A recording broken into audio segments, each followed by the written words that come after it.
Hai adik-adik, selamat menonton. Aduh, banyaknya kerja hari ni kat pejabat. Akhirnya siap juga kerja. Jom balik.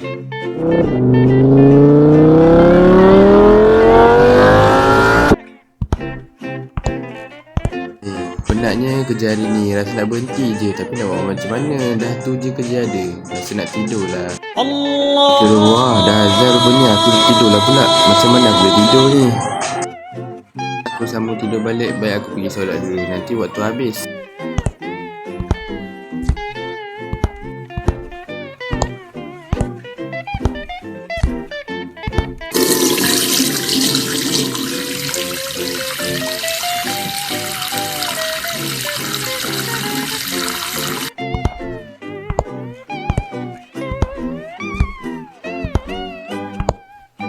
Baca doa lepas ambil wuduk lah.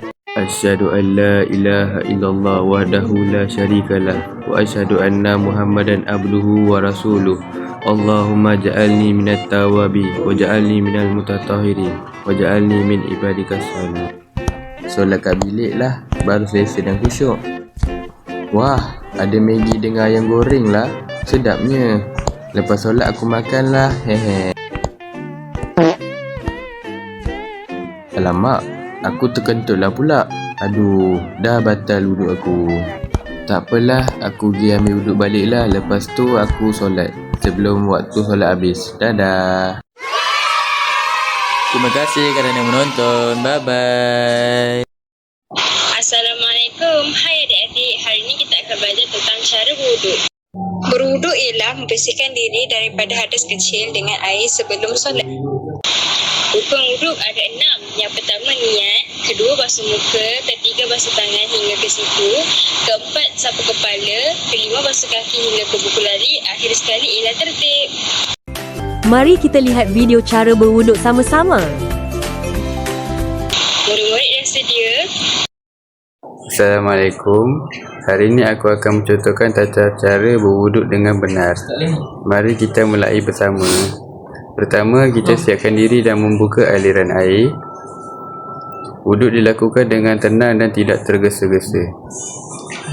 Lalu niat wuduk dan membaca.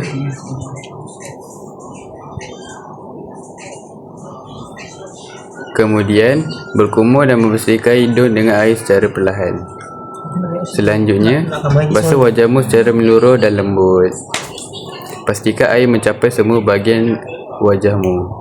Kemudian basuh kedua tangan sampai ke siku secara bergantian. Pastikan semuanya terkena air. Setelah itu, usap kepala dan kedua telinga dengan lembut. Cukup dengan sisa air di tangan. Terakhir, basuh kedua kaki sampai bata kaki secara bergantian. Pastikan air mengenai semuanya. Lalu membaca doa setelah wuduk. La illallah wahdahu la syarikalah wa ashhadu anna Muhammadan abduhu war rasuluh. Allahumma ja'alni minat tawabina waj'alni minal mutatahhirin. Sekarang wudhu sudah selesai. Dengan wudhu yang benar, kita siap melaksanakan ibadah dengan lebih khusyuk. Itu sahaja video tentang cara berwuduk.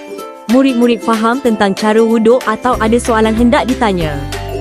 Sampai jumpa di video selanjutnya. Bye-bye murid-murid. Assalamualaikum.